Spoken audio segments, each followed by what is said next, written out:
আজ আমি তোমাদের এমন একটা অভিজ্ঞতার কথা বলতে যাচ্ছি যেটা আমি কাউকে বলতে চাইনি, কারণ আমি জানি অনেকেই এটা বিশ্বাস করবে না, কিন্তু আমি যা দেখেছি সেটা এখনও প্রতি রাতে আমাকে ঘুমাতে দেয় না। আমি বহু বছর ধরে ডাইভিং করছি, ডুবে যাওয়া জাহাজ, অন্ধকার গুহা, গভীর সমুদ্রের অদ্ভুত প্রাণী, অনেক কিছুই দেখেছি, কিন্তু সেদিন যা দেখেছিলাম সেটা যেন পৃথিবীর কোনো কিছুর সাথে মেলে না। ঘটনাটা প্রায় 6 মাস আগের। আমরা তখন প্রশান্ত মহাসাগরের একটা নিষিদ্ধ অঞ্চলে ছিলাম। জায়গাটার নাম আমি বলতে পারবো না, কারণ আজও সেখানে যাওয়া নিষিদ্ধ। লোকাল জেলেরা ওই জায়গার আশেপাশেও যায় না। তাদের দাবি, রাতে সমুদ্রের নিচ থেকে অদ্ভুত আলো দেখা যায়। আমি এসব গল্প কখনো বিশ্বাস করতাম না। সেদিন আবহাওয়া খুব শান্ত ছিল, আকাশ মেঘলা, সমুদ্র অস্বাভাবিক রকম শান্ত। আমার টিমের সবাই একটু নার্ভাস ছিল, কারণ আগের রাতেই আমাদের সোনারে অদ্ভুত একটা স্ট্রাকচার ধরা পড়েছিল, একটা বিশাল ত্রিভুজ আকৃতির কিছু, সমুদ্রের অনেক গভীরে। প্রথমে আমরা ভেবেছিলাম কোনো পাথর হবে, কিন্তু স্ক্যান করার পর বোঝা গেল জিনিসটা পুরোপুরি জ্যামিতিক, মানে কেউ এটা তৈরি করেছে। আমি সিদ্ধান্ত নিলাম নিচে নামব। ডাইভিং স্যুট পরে যখন বোটের কিনারায় দাঁড়ালাম, তখন হঠাৎ মনে হলো বুকের ভেতর অদ্ভুত একটা চাপ কাজ করছে। কেন জানি মনে হচ্ছিল আমাকে নিচে কিছু একটা অপেক্ষা করছে। তারপর আমি পানিতে ঝাঁপ দিলাম। উপরে সূর্যের আলো তখনও দেখা যাচ্ছিল, পানি পরিষ্কার ছিল, চারপাশে ছোট ছোট রঙিন মাছ ঘুরছিল, প্রবালের মাঝে অদ্ভুত সুন্দর দৃশ্য। শুরুর কয়েক মিনিট সব স্বাভাবিকই ছিল। আমি ধীরে ধীরে নিচের দিকে নামতে লাগলাম। যত নিচে যাচ্ছিলাম আলো তত কমে আসছিল, চারপাশ ঠান্ডা হয়ে উঠছিল। হঠাৎ খেয়াল করলাম আশেপাশের মাছগুলো অদ্ভুত আচরণ করছে, ওরা যেন একটা নির্দিষ্ট দিক এড়িয়ে চলছিল। আমি টর্চ অন করলাম, তারপর প্রথমবার ওটা দেখলাম। দূরে অন্ধকারের মাঝে একটা বিশাল পাথরের দরজা দাঁড়িয়ে আছে। দরজাটার চারপাশে অদ্ভুত নীল আলো জ্বলছিল। আমি কয়েক সেকেন্ড স্থির হয়ে গেলাম। সমুদ্রের এত গভীরে এমন একটা দরজা কিভাবে সম্ভব? দরজার গায়ে অদ্ভুত চিহ্ন খোদাই করা ছিল, যেগুলো দেখতে অনেকটা প্রাচীন মিশরীয় প্রতীকের মতো, কিন্তু পুরোপুরি মিশরীয় না। আমি ধীরে ধীরে কাছে যেতে লাগলাম। যত কাছে যাচ্ছিলাম তত আমার কানে অদ্ভুত গুঞ্জনে হতো শব্দ আসছিল, মনে হচ্ছিল কেউ খুব দূর থেকে ফিসফিস করছে। হঠাৎ দরজাটা নিজে নিজেই খুলে গেল। আমার পুরো শরীর ঠান্ডা হয়ে গেল। আমি থেমে গিয়েছিলাম, ফিরে যেতে চেয়েছিলাম, কিন্তু জানো সবচেয়ে ভয়ঙ্কর ব্যাপার কি ছিল? আমার মনে হচ্ছিল কেউ যেন আমাকে ভিতরে ডাকছে। আমি ধীরে ধীরে ভিতরে ঢুকলাম, আর ভিতরে ঢুকেই আমি পুরো স্তব্ধ। আমি যেন অন্য একটা জগতে চলে এসেছি। চারপাশে বিশাল বিশাল মূর্তি নাড়িয়েছিল, কিছু মানুষের মতো, কিছু আবার সম্পূর্ণ অচেনা। মাটিতে গাছপালা, সবুজ শ্যাওলা, অদ্ভুত ফুলের মতো কিছু জিনিস যেগুলো অন্ধকারে জ্বলছিল। আমি নিজের চোখকেই বিশ্বাস করতে পারছিলাম না। পানির নিচে এসব কিভাবে সম্ভব? আমার টর্চের আলো দূরে গিয়ে হারিয়ে যাচ্ছিল, মানে জায়গাটা অনেক বিশাল ছিল। আমি সামনে এগোতে লাগলাম। হঠাৎ আমার ঠিক পেছন দিয়ে কিছু একটা দ্রুত চলে গেল। আমি সাথে সাথে পিছনে তাকালাম, কিছুই নেই। কিন্তু ঠিক তখনই ঠাম, দরজাটা বন্ধ হয়ে গেল।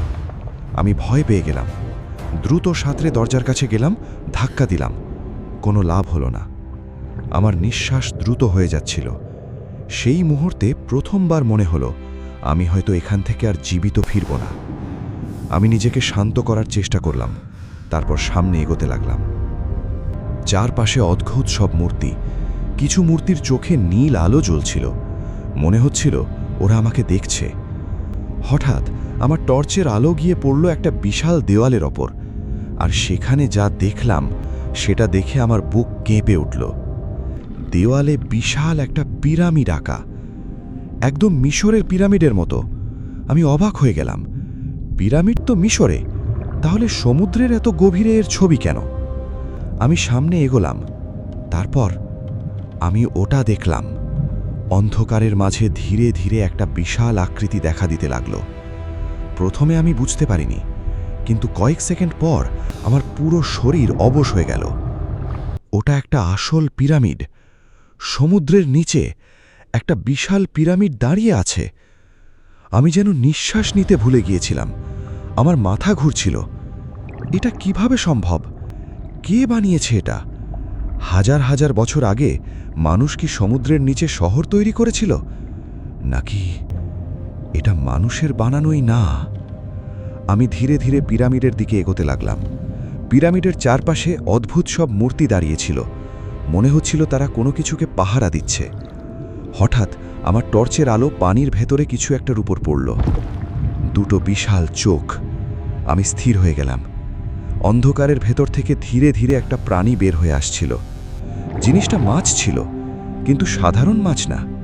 ওটার শরীর কালো, মুখ জুড়ে ধারালো দাঁত, চোখ দুটো অস্বাভাবিক বড়। আর সবচেয়ে ভয়ঙ্কর ব্যাপার, ওটার শরীরে অদ্ভুত প্রতীক আঁকা ছিল, যেন কেউ ইচ্ছে করে চিহ্ন এঁকেছে। প্রাণীটা আমাকে ঘিরে ঘুরতে লাগলো, তারপর আরেকটা, তারপর আরও কয়েকটা।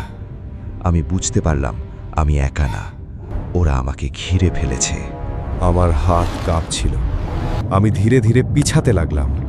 হঠাৎ একটা মাছ আমার খুব কাছে চলে এলো। আমি প্রথমবার ওটার মুখ স্পষ্ট দেখলাম। ওটার মুখ মানুষের মতো বিকৃত।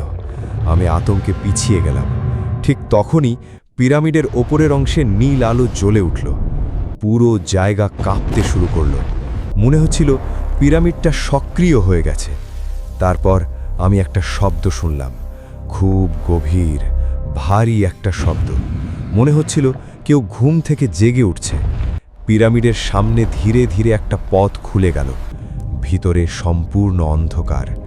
আমার উচিত ছিল পালিয়ে যাওয়া, কিন্তু আমি পারিনি, কারণ তখন আমার মাথায় শুধু একটাই প্রশ্ন ঘুরছিল, ভিতরে কি আছে? আমি ভিতরে ঢুকলাম। করিডোরটা অনেক লম্বা ছিল, দেয়ালে অদ্ভুত চিত্র আঁকা।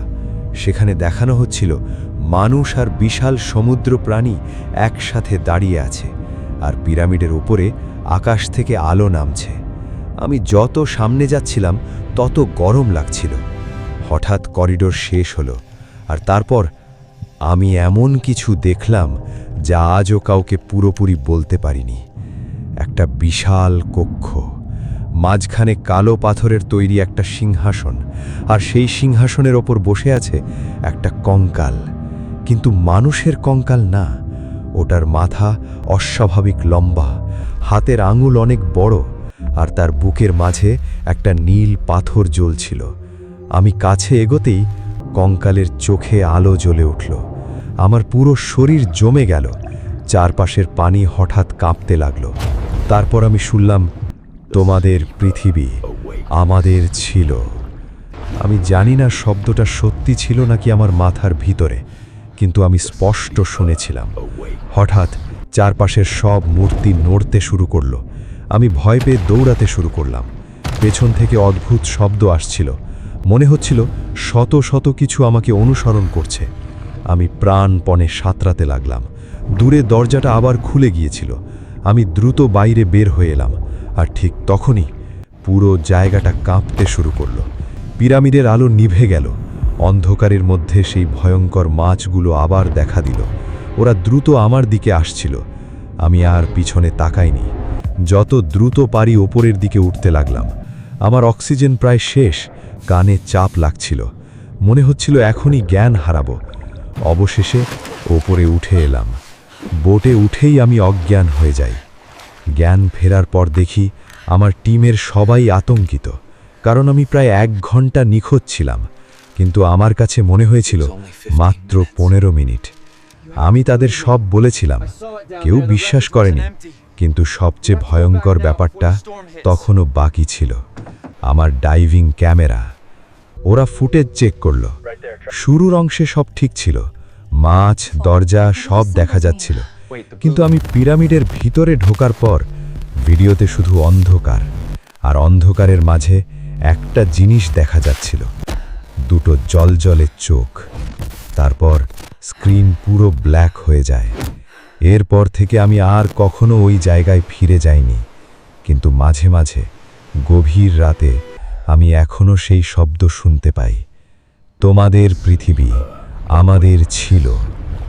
আর সবচেয়ে ভয়ঙ্কর ব্যাপার, কয়েকদিন আগে আমার দরজার সামনে কেউ একটা ভেজা পাথর রেখে গিয়েছিল।